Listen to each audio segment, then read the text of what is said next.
dar início à nossa aula de escola dominical, coloquei ali no quadro, como tenho feito outras vezes, um esboço dos pontos da aula, para que ajude você a acompanhar. Mas o mais importante é que você mantenha sua Bíblia aberta aí, enquanto continuamos a estudar o livro de 2 Samuel.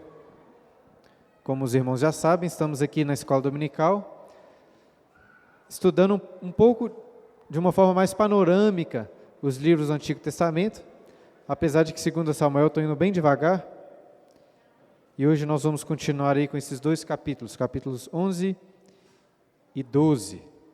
Mas antes, eu quero iniciar lhe convidando a abrir sua Bíblia no Evangelho segundo Mateus. Abra lá, Mateus, capítulo 1. Nós vamos começar a aula lendo este texto das Escrituras. Mateus, primeiro capítulo, eu vou ler apenas o versículo 6.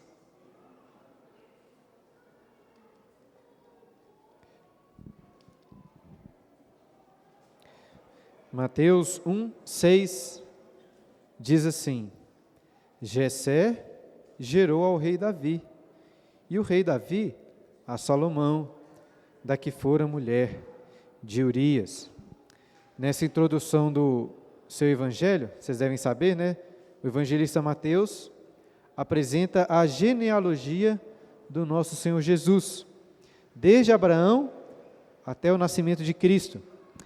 E no meio dessa narrativa nós encontramos Davi, que com a mulher de Urias teve um filho chamado Salomão. E hoje nós vamos não conhecer porque vocês já conhecem, mas hoje vamos aprender e meditar melhor sobre essa história. Mas antes vamos fazer uma oração, pedindo assim a graça do nosso Deus. Pai querido, te agradecemos por essa aula de escola dominical. Te agradecemos, ó Deus, pela Tua palavra, na qual temos estudado e meditado, e que possamos, ó Deus, hoje, nessa história de tantas trevas, pecados tão terríveis, conhecemos também a luz e a beleza da Tua graça. É o que clamamos, ó Deus, em nome de Jesus, o nosso Salvador. Amém. Vocês sabem que nós estamos chegando perto das eleições no nosso país, e essa é uma época em que as igrejas costumam se movimentar para ensinar sobre o papel do cristão em relação à política, destacando o que a Bíblia ensina sobre este assunto. Eu mesmo já recebi um convite para ir a uma determinada igreja falar sobre este assunto. E muitas coisas podem ser faladas sobre esse tema, mas talvez de uma forma inesperada. Acredito que poucos textos, na verdade, são mais importantes do que este texto que nós vamos estudar hoje, sobre como o rei Davi, o homem segundo o coração de Deus, usou todo o seu poder de governante para fazer o mal. Se tem uma coisa que precisamos ouvir no ano das eleições, é que a nossa esperança não está em nenhum governante dessa terra, por melhor que ele possa aparecer nas propagandas. Quando eu vejo um cristão muito desapontado com algum político, porque tinha algumas expectativas boas que foram frustradas, quase que dá vontade de pegar a Bíblia e esfregar assim na cara dessa pessoa, dizendo: leia isso, meu irmão, pare de confiar em homens, a nossa esperança está somente em Cristo.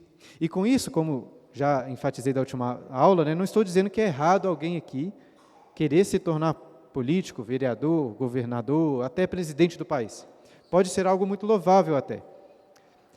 Mas vejam, o primeiro a ter que desconfiar do político é ele mesmo. Eu não confio em políticos e confiaria muito menos em mim mesmo, se fosse eu no poder. Se o político cristão achar que ele é a esperança para a sua cidade, para o seu país, ele tem que parar tudo o que está fazendo e ler a Bíblia novamente. Em especial esses dois capítulos que vamos estudar hoje de 2 Samuel. Mas antes vamos aqui lembrar do contexto. Para quem estava aqui, terminamos a última aula com Davi no seu auge. Lemos nos 5 primeiros capítulos de 2 Samuel sobre todo o processo que levou Davi a se tornar rei sobre todas as tribos. Foram 7 anos de muitas guerras, de muito sangue, mas finalmente no capítulo 5, Davi é ungido como rei sobre todo Israel. E a partir daí nós vemos uma ascensão no reinado de Davi. No capítulo 6, ele traz a arca da aliança para Jerusalém, e no capítulo 7, Deus faz com ele uma aliança, prometendo que estabeleceria para sempre o trono de Davi em Israel. Nos capítulos 8 e 10, lemos sobre Deus dando a vitória para Davi sobre os seus inimigos. E no capítulo 9, encontramos o ponto mais alto de toda a história de Davi, quando ele vai atrás de Mefibosete, um aleijado, um cão morto, e por amor a Jonatas, ele adota Mefibosete como se fosse um dos seus próprios filhos. A meu ver, como disse da última vez, são estes os capítulos nos quais Davi mais se parece com o rei que o povo de Israel precisava, que ele mais se parece com o Messias. Seria muito impressionante se a história de Davi se resumisse apenas nos capítulos 6 a 10. O povo de Israel estaria mais certo de esperar um outro rei como Davi. No entanto, desde o início do livro, o autor de Samuel faz questão de mostrar que Davi não é o rei que eles precisavam. Davi não é o Messias. E se os capítulos 5 a 10 marcam o cume mais elevado na história de Davi, o capítulo 11, em contraste, marca o abismo mais profundo. Davi chegou muito alto, tornando a sua queda ainda maior. E como eu tenho enfatizado desde a primeira aula, as pessoas são muito propensas a idolatrarem governantes. Os israelitas também. Talvez o povo de Israel, no tempo em que esse livro foi escrito, tinha essa esperança de voltar aos tempos áureos do rei Davi. Imaginem, como já falei aqui, o pessoal comentando algo assim, como seria bom se tivéssemos novamente um rei como Davi, ele foi o melhor rei que já tivemos. E o livro de Samuel mostra que eles não precisavam de um rei igual a Davi. Ainda que Davi tenha sido o maior rei em Israel, uma referência, o povo precisava de um rei melhor do que Davi. Um rei muito melhor e muito maior. Isso vai ficar muito claro aí no capítulo 11. Volte a sua Bíblia lá, então, 1 Samuel, e deixe ela aberta, capítulo 11. Primeiro versículo diz assim, 2 Samuel, capítulo 11, versículo 1. Decorrido um ano, no tempo em que os reis costumavam sair para a guerra, enviou Davi a Joabe e seus servos com ele a todo Israel, que destruíram os filhos de Amon e sitiaram Rabá. Porém Davi ficou em Jerusalém. Lendo sobre esse texto alguns comentários, eu percebi com certo espanto como que várias pessoas não enxergam nenhum problema em Davi ter ficado em casa, como se o autor aqui estivesse fazendo uma descrição natural do que estava acontecendo. É claro que às vezes as traduções podem confundir, mas a sequência do texto me leva a entender que Davi já começou muito mal este capítulo. Após um ano, como o texto diz, decorrido um ano dos acontecimentos anteriores, na época em que os reis costumavam sair para a guerra, na época que os reis saíam para a guerra, o rei Davi enviou seus exércitos para lutar e sitiar a cidade de Rabá. Mas o rei Davi ficou em casa. E devemos aqui considerar, obviamente, que ir para a guerra, ainda mais para sitiar uma cidade, não era moleza. Isso significava ficar semanas, meses, até anos longe de casa, dormindo em barracas, só com vários outros homens, racionando os alimentos. Imagino que Davi já devia estar cansado disso tudo. E dessa vez ele preferiu ficar no conforto do seu palácio. E eu confesso que eu entendo Davi. Ele construiu aquele palácio e mal tinha tido tempo para curti-lo. Estava sempre envolvido em guerras. Eu também dificilmente ia trocar o palácio por uma barraca, junto com vários outros homens, sem conforto algum. Contudo, quando os israelitas pediram por um rei, o que eles pediram foi exatamente por um rei que fosse adiante deles nas suas batalhas. Você deve se lembrar que o povo de Israel fez errado ao pedir por um rei, visto que era Deus quem ia adiante deles.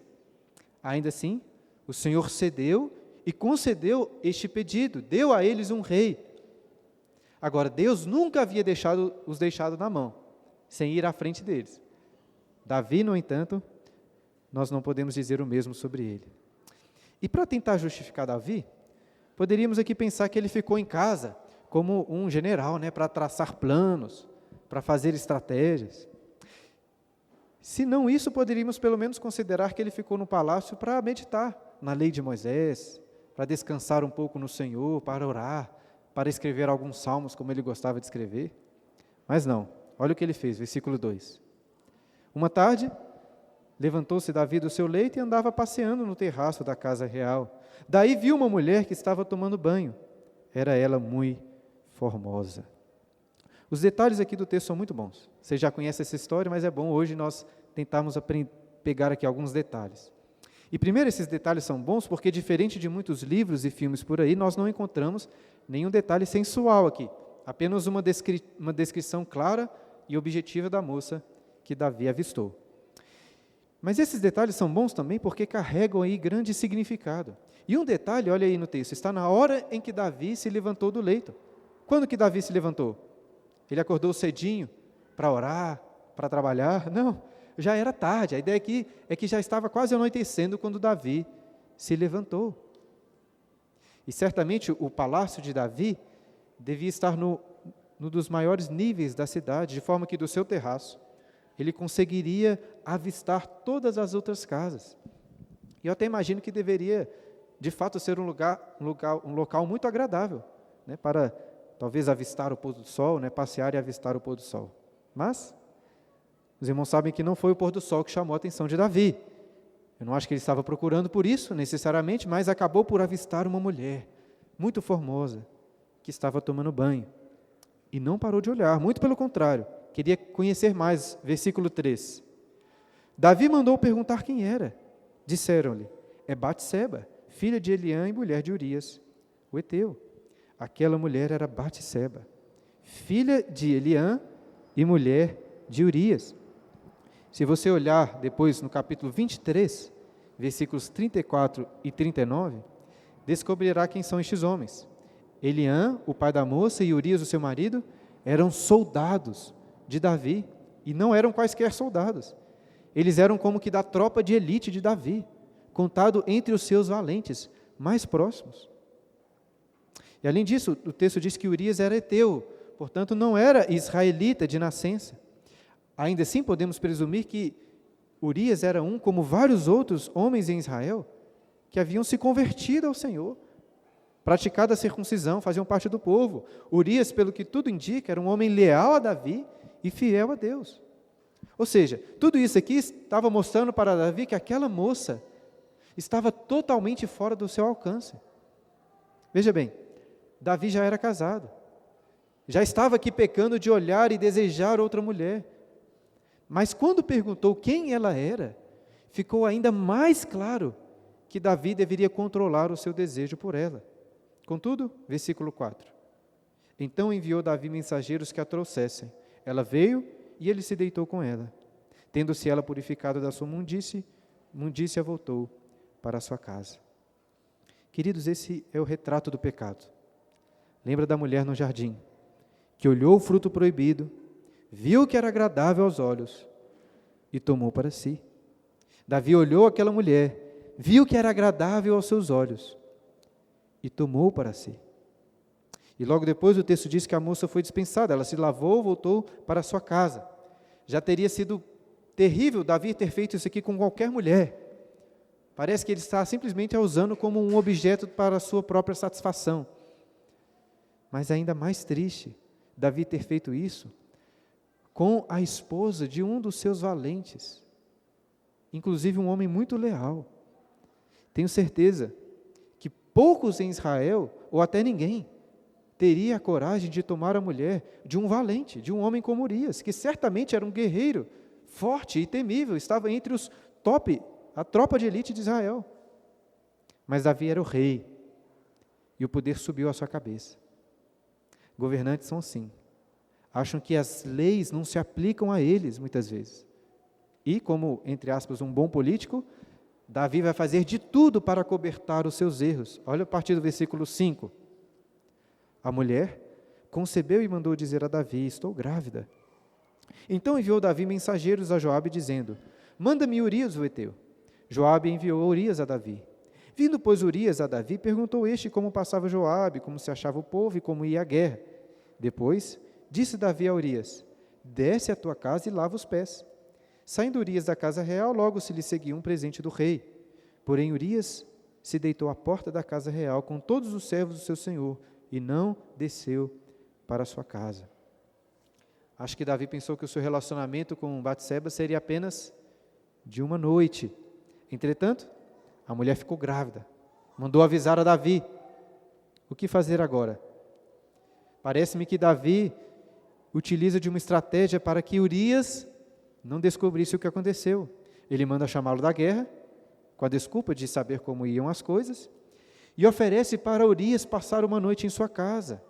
Dá a ele até um presente. E ali, presumivelmente, Urias iria dormir com sua esposa, o que o levaria a acreditar que o filho era dele, não de Davi. Pelo menos, me parece ser essa a leitura mais natural do texto. Algo que é discutido. Vários intérpretes acham até que a estratégia de Davi aqui era ainda pior, mais sórdida. Na verdade, segundo esses intérpretes, Davi queria que Urias dormisse com a sua esposa, porque isso não era algo aceitado para homens em guerra, é o que nós veremos a seguir. O próprio Davi dizia antes que, enquanto saía para a guerra, eles não dormiam com as mulheres.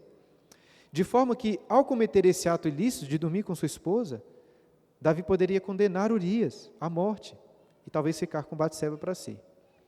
Alguns intérpretes pensam dessa maneira, eu até acho que é possível essa interpretação, mas, pegando um pouco mais leve, acho que é menos provável, na verdade, essa interpretação.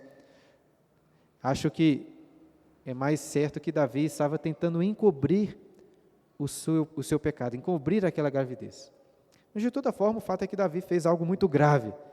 E se eu estou certo aqui em achar que ele queria encobrir a gravidez de Batseba, isso significa, na prática, que Davi estava disposto a abrir mão daquele filho, do seu próprio filho.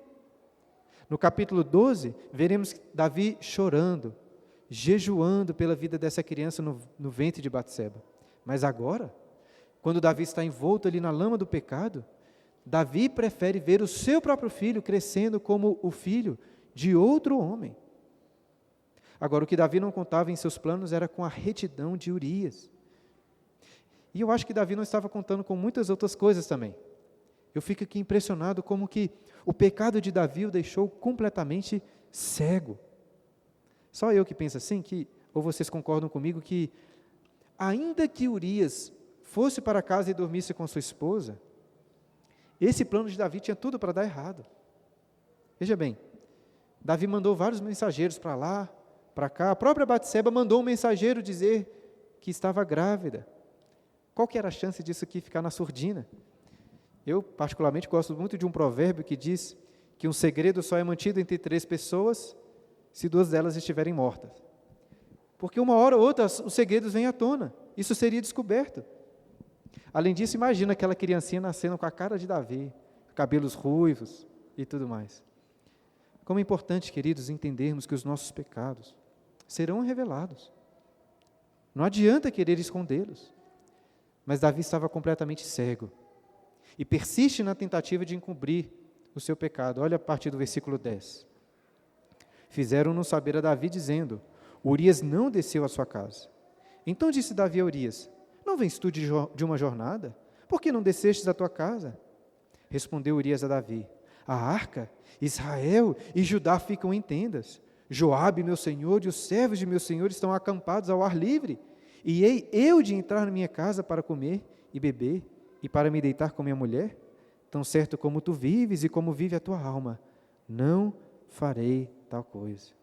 Esse contraste entre Davi e Urias é devastador. Imagine Davi ouvindo isso aqui de um dos seus próprios soldados. E mesmo assim, Davi não desiste do seu plano. Versículo 12. Então disse Davi a Urias: demora-te aqui ainda hoje, e amanhã te despedirei. Urias, pois, ficou em Jerusalém aquele dia e o seguinte. Davi o convidou e comeu e bebeu diante dele e o embebedou. À tarde saiu Urias deitar-se na sua cama com os servos de seu senhor, porém não desceu à sua casa. Urias tinha uma bela esposa. Urias estava há semanas ou meses dormindo apenas entre homens. Ele estava bêbado. Ele tinha recebido o aval do próprio rei para ir para sua casa e dormir com a sua mulher. E mesmo assim, não fez. Note que Urias, bêbado, embriagado, tem mais domínio próprio do que o próprio rei Davi. Como diria, o Milton Leite, que fase essa de Davi. E vai piorar, versículo 14. Pela manhã, Davi escreveu uma carta a Joabe e lhe a mandou por mão de Urias. Escreveu na carta dizendo: ponde Urias na frente da maior força da peleja e deixai-o sozinho para que seja ferido e morra. Apesar de Joabe ser o comandante do exército de Davi, você talvez se lembre que Davi tinha um certo medo de Joabe. Ele era muito poderoso, ele e os irmãos, os filhos de Zeruia. Davi até tinha amaldiçoado Joabe lá no capítulo 3, porque Joabe assassinou Abner. Mas agora é com Joabe que Davi entra em conluio para cumprir os seus propósitos malignos. E é ainda mais perverso, parece até um sociopata, um psicopata, o fato que Davi sela aquela carta e coloca nas mãos do próprio Urias a carta que selava a sua morte. Certamente Davi confiava na lealdade de Urias, que não abriria aquela carta antes de entregar para Joabe. Versículo 16. Tendo, pois, Joabe sitiado a cidade, pôs Urias no lugar onde sabia que estavam homens valentes. Saindo os homens da cidade, pelejando com Joabe, caíram alguns do povo, dos servos de Davi, e morreu também Urias, o heteu. E, se você prestou atenção nos detalhes, talvez tenha percebido que parece que Joabe não seguiu estritamente a ordem de Davi. A ordem era deixar Urias sozinho, mas eu tenho a impressão que Joabe sabia que não era a melhor forma assim. Ele sabia inclusive dos custos de fazer isso em uma guerra. Os homens precisavam confiar em Joabe como seu comandante. Além disso, Joabe, pelo que o restante do livro nos mostra, tinha um senso de honra muito grande. Eu duvido que Joabe deixaria simplesmente um dos seus homens sozinhos para ser morto. A meu ver, o que aconteceu foi o seguinte: Joabe colocou Urias com outros soldados para lutar em uma frente de batalha contra os mais valentes entre os moabitas, na expectativa de que Urias ia acabar morrendo junto com outros. E deu certo.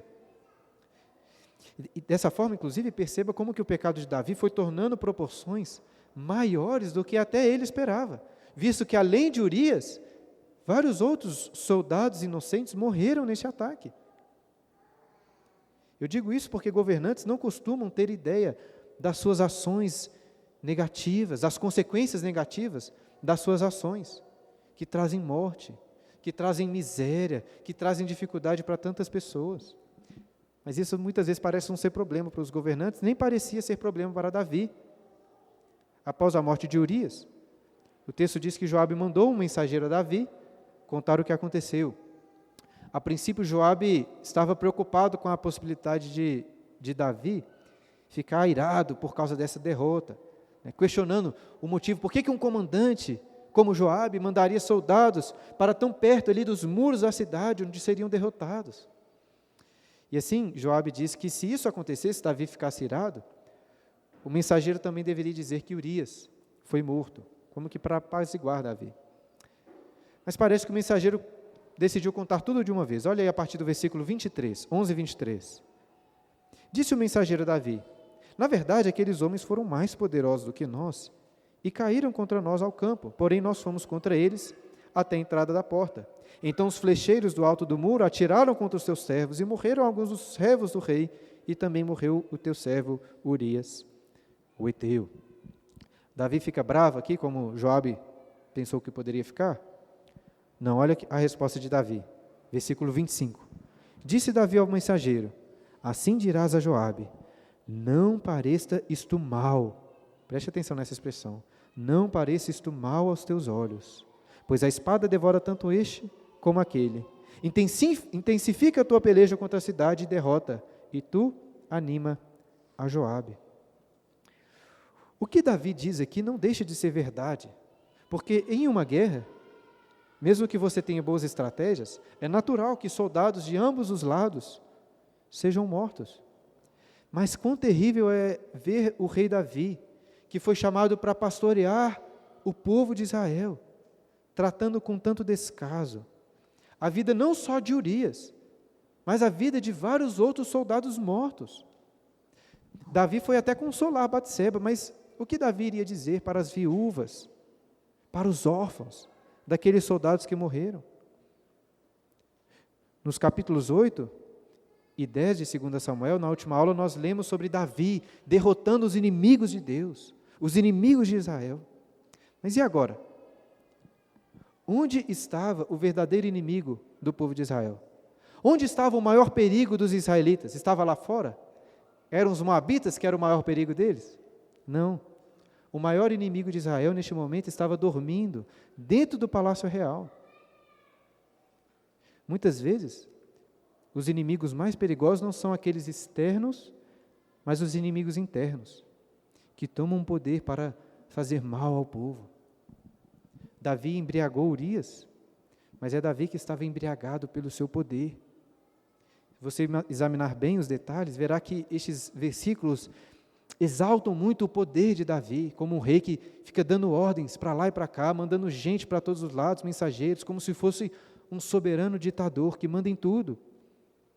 Infelizmente, muitos reis, governantes, presidentes, lidam com a vida dos seus homens como se eles estivessem simplesmente jogando um joguinho de computador, ou jogando um jogo de xadrez, sacrificando ali seus peões, sacrificando seus bispos. Que terrível. O Gibran, na última aula, fez uma pergunta que me fez lembrar de uma famosa frase do Lord Acton: o poder corrompe e o poder absoluto corrompe absolutamente. Talvez já tenha escutado essa frase. E veja bem, o poder é uma coisa boa. Afinal de contas, poder é um dos atributos de Deus. Ele é o Todo-Poderoso. O perigo, na realidade, é o poder nas nossas mãos, que somos maus. Eu gosto muito daquela cena do Senhor dos Anéis, sim, do Senhor dos Anéis, em que o Frodo pede para Gandalf, para que o Gandalf ficasse com aquele anel de poder. E então Gandalf fica bravo com Frodo, dizendo para que ele não o tentasse com tamanho poder. Ou seja, até o bondoso, muito sábio Gandalf, não confiava em si mesmo para ter em suas mãos tamanho poder. Eu acho que se os políticos lessem Senhor dos Anéis, seriam políticos muito melhores. E vale ressaltar que o profeta Samuel já tinha alertado sobre esse perigo antes. Lá em 1 Samuel capítulo 8, quando o povo pediu por um rei, Samuel fez questão de os exortar pelo erro que estavam cometendo. E Samuel disse assim para o povo: o rei vai usar o poder dele para tomar os seus filhos, os seus bens, as suas terras, os seus rebanhos, vai tomar tudo.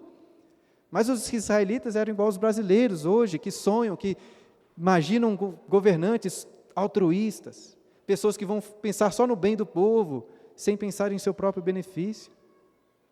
Eles insistiram por um rei e agora eles tinham um rei que toma a mulher do seu oficial, faz de tudo para acobertar e, por fim, o entrega à morte, junto com vários outros soldados.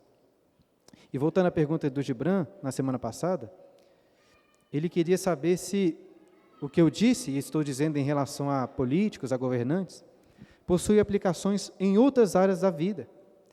E eu volto a afirmar que sim. Porque talvez ninguém aqui tenha a oportunidade de se tornar um dia um governante público, com muito poder. Não porque seja errado fazer isso, tá, gente? É só porque não é muito comum, né? São poucas pessoas que assumem cargos assim. De toda forma, o fato é que nós devemos tomar cuidado com o poder, com a autoridade que Deus nos dá. Uma mãe, por exemplo, deve se precaver para não usar de sua autoridade maternal para fazer o mal aos seus filhos. Um marido corre o risco de usar a sua autoridade familiar para oprimir a sua esposa. Um gerente, um chefe de trabalho, deve tomar cuidado para não abusar dos seus empregados. E um pastor precisa ser muito cuidadoso com a autoridade que Deus deu a ele em uma igreja.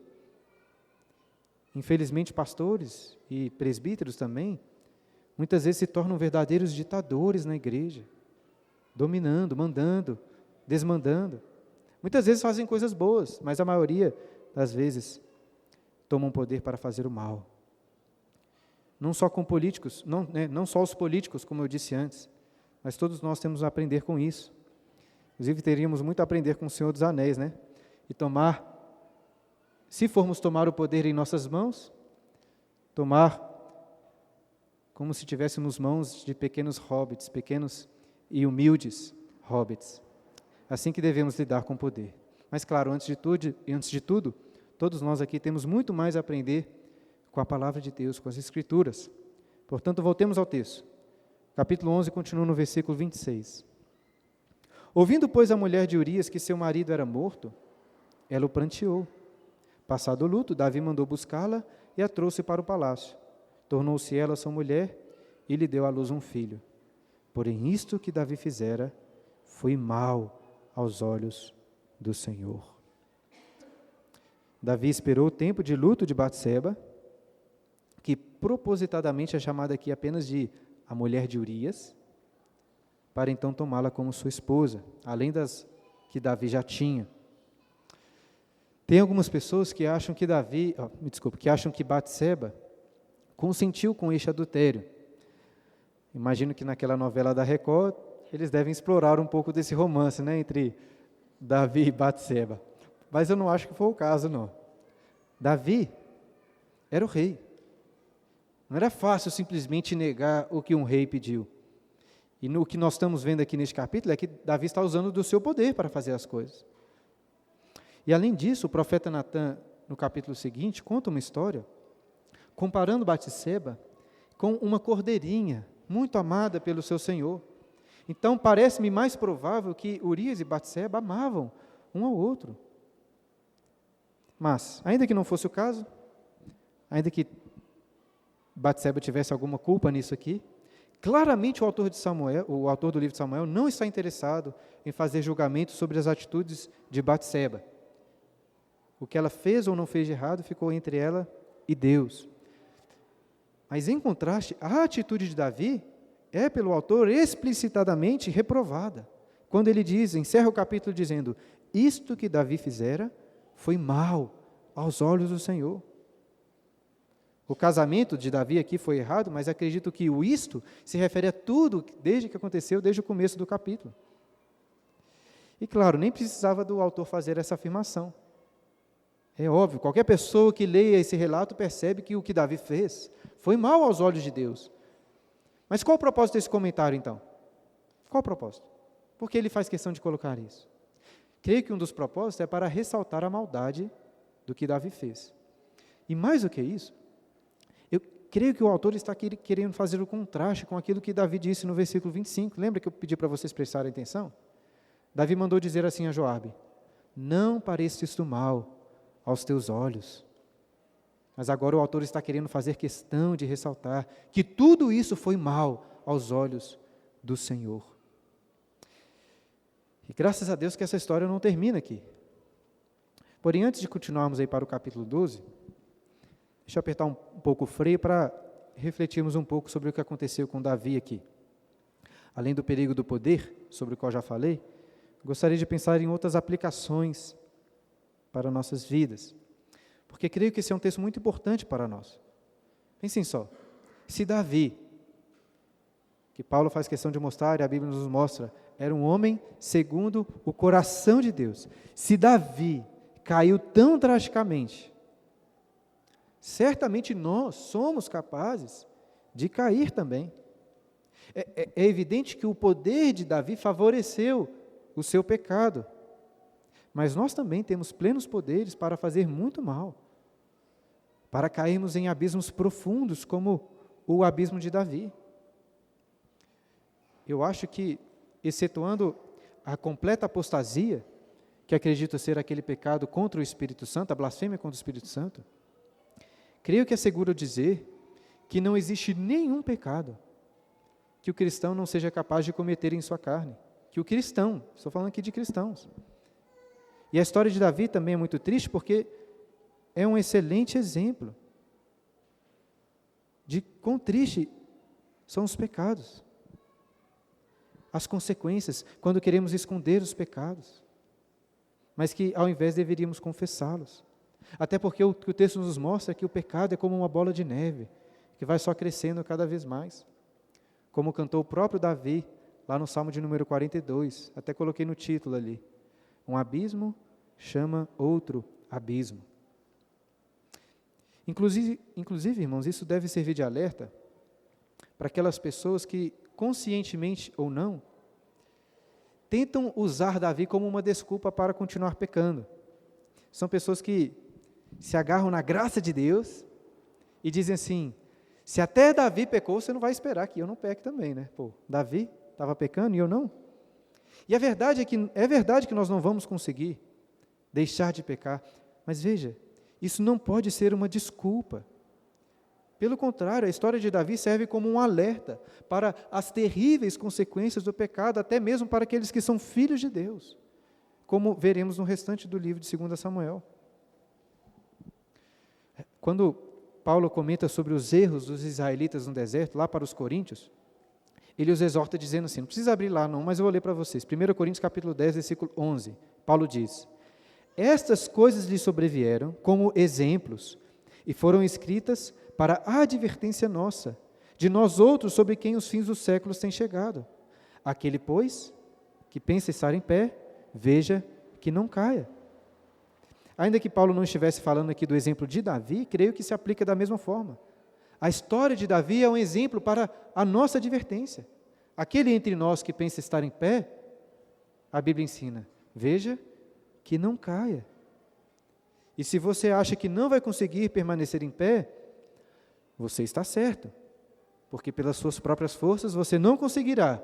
Contudo, Paulo continua dizendo no versículo 13, não vos sobreveio tentação que não fosse humana, mas Deus é fiel, e não permitirá que sejais tentados além das vossas forças. Pelo contrário, juntamente com a tentação vos proverá livramento, de sorte que a possais suportar.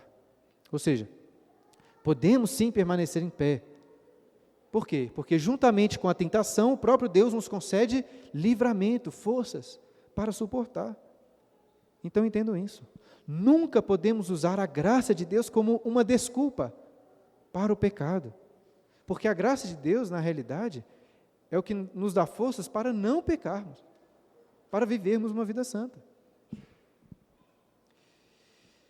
Nós passamos aí pelo capítulo 11 com mais atenção, e o tempo já está dando, né? Não teremos tempo para fazer o mesmo em relação ao capítulo 12, irmos com mais calma.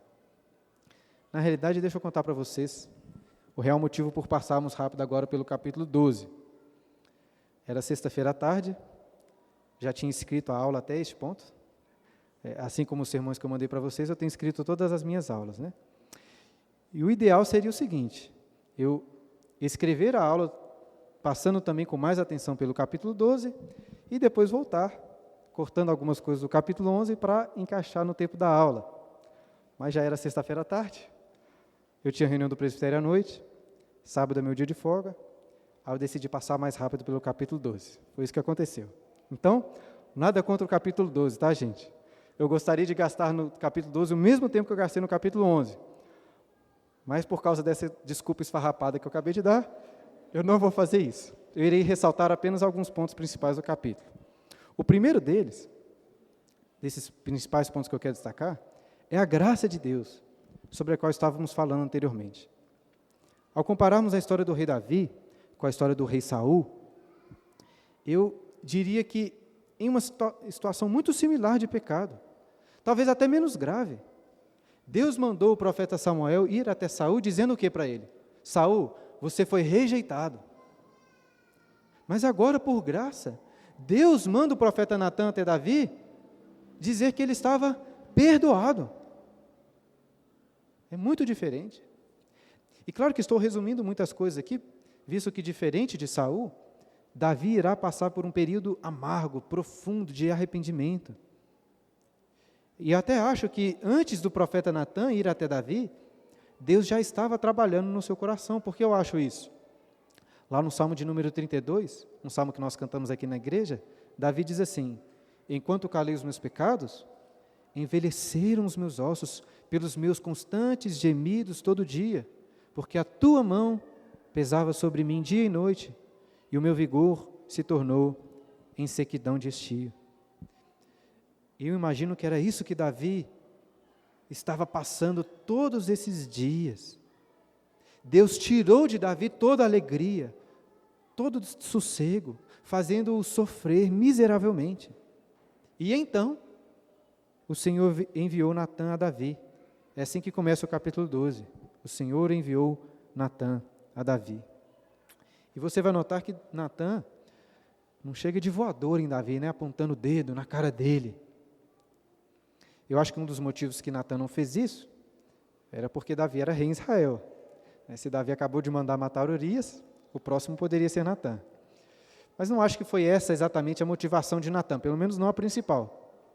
Natã, como um bom profeta que era, começa revelando a palavra de Deus através de uma história.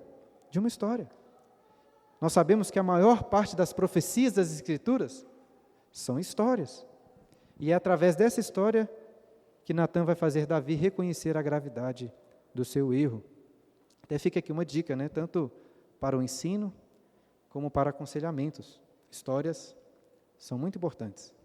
Mas em resumo, Natã conta a história de dois homens de uma cidade, um rico e um pobre. Certo dia, você já deve ter lido essa história, né? O rico recebe um viajante na sua casa. E na hora do jantar, ao invés do rico pegar de uma das suas muitas ovelhas, ele decidiu pegar a única cordeirinha do homem pobre, que inclusive era uma cordeirinha muito querida, uma cordeirinha doméstica, que vivia na casa dele, vivia junto com seus filhos.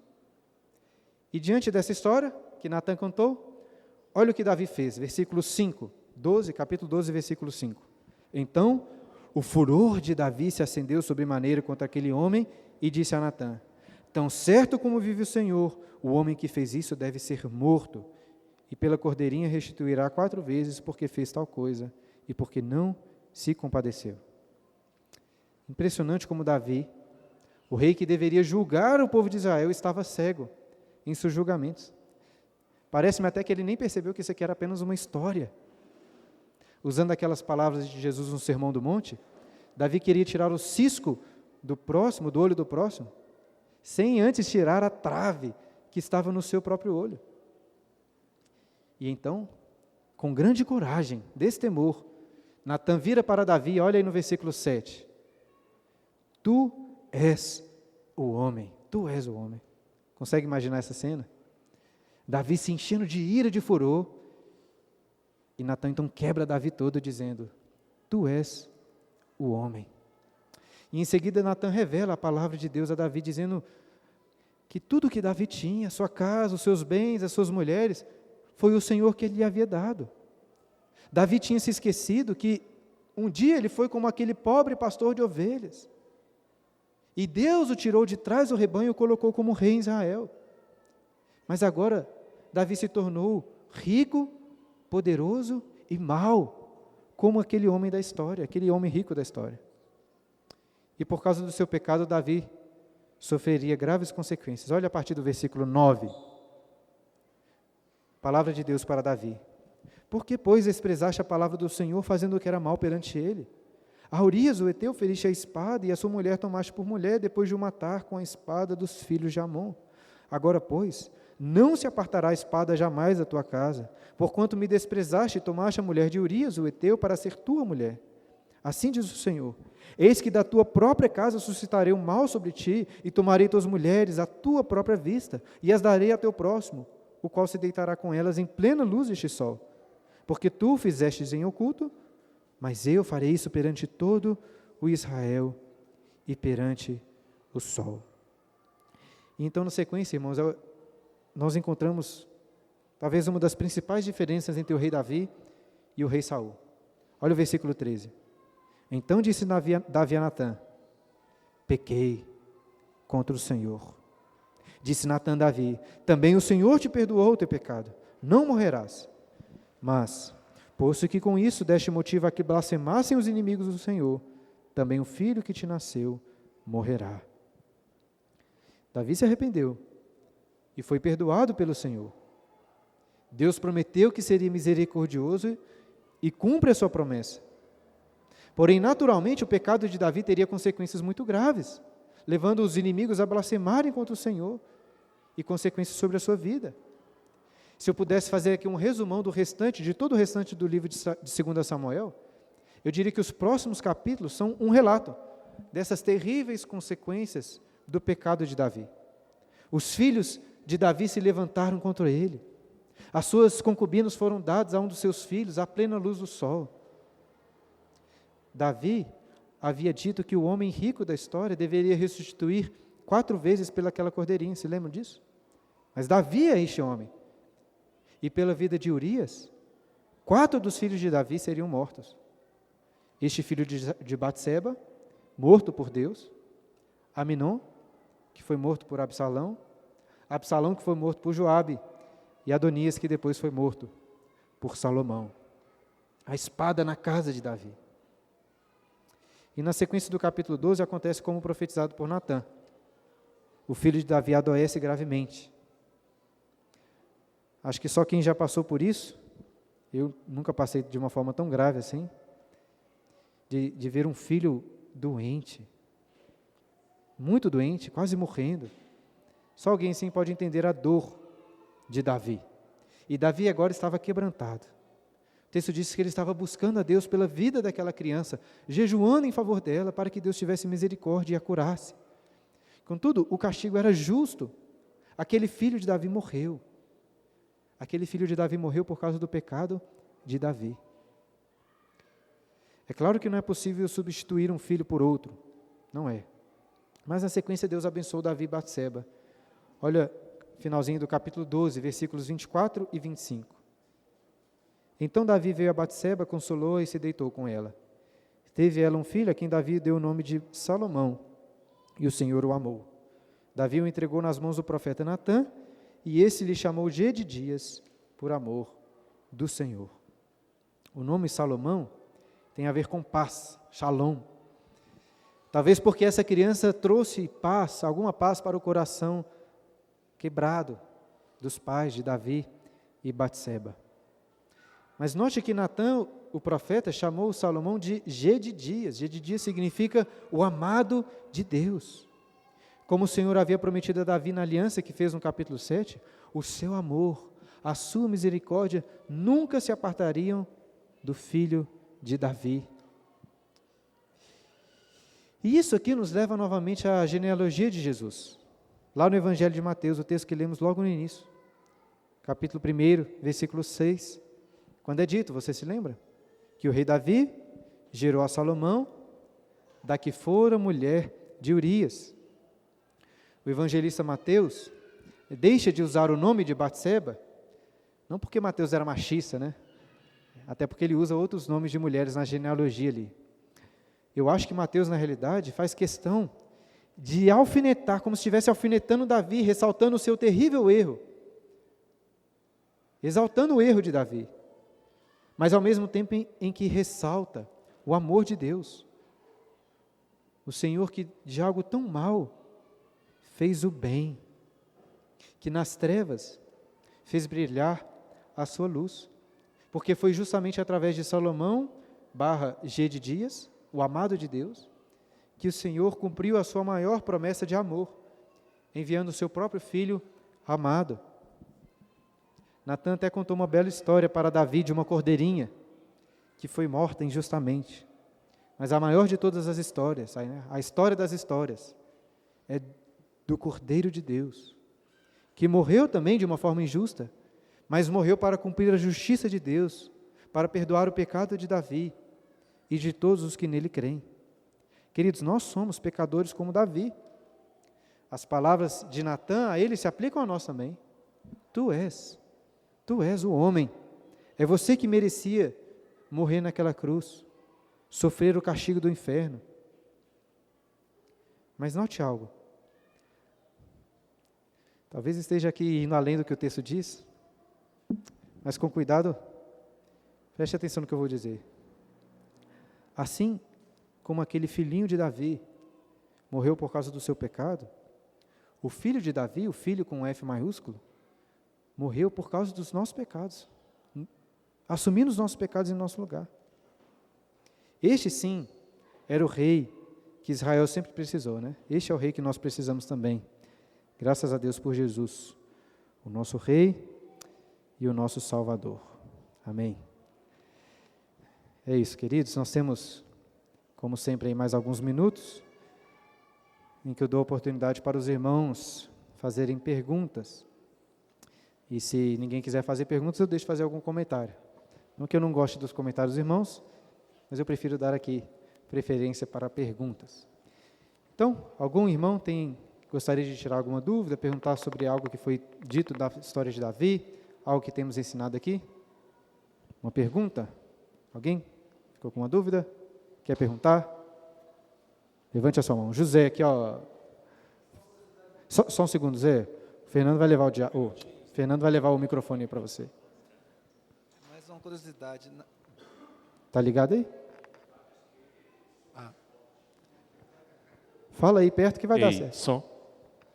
Uma curiosidade, se nessa pesquisa que o senhor fez sobre esse capítulo, o senhor encontrou o significado dos nomes de Batseba, de Urias. Salomão já tem dia de dia, o senhor falou, mas de Batseba, tem alguma coisa relevante nesse significado dos nomes? E Eliã também, no caso. O nome de Batseba, eu lembro de ter lido sobre ele, tinha alguma coisa a ver com...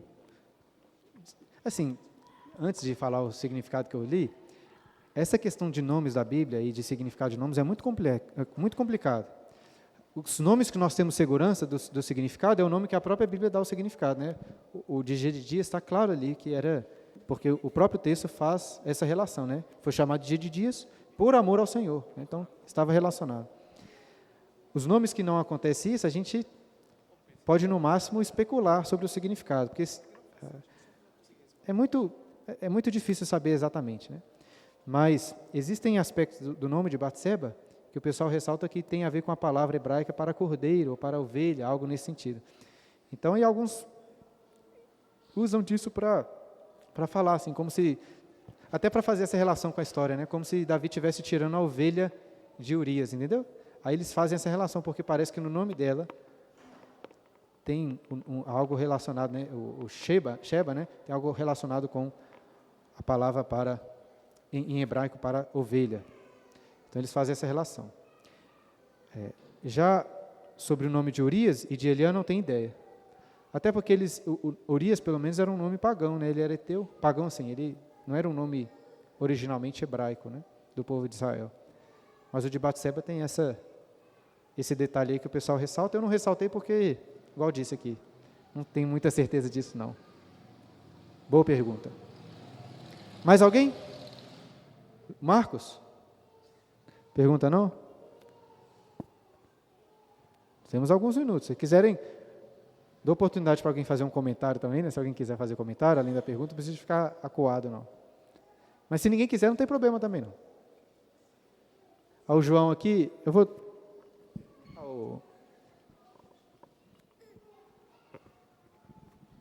É uma pergunta, pastor.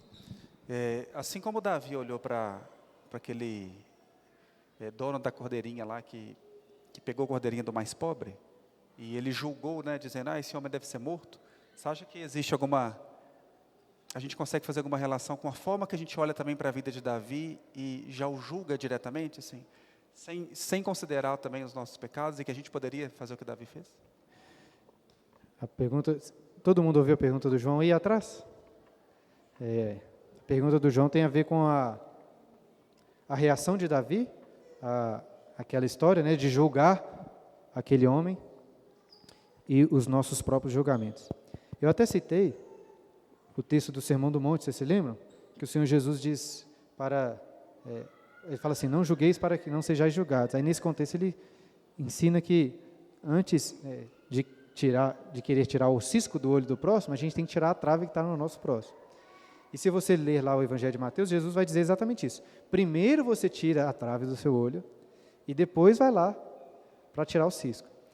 Jesus, diferente do que muitos acreditam, não estava ensinando a não julgar de forma alguma.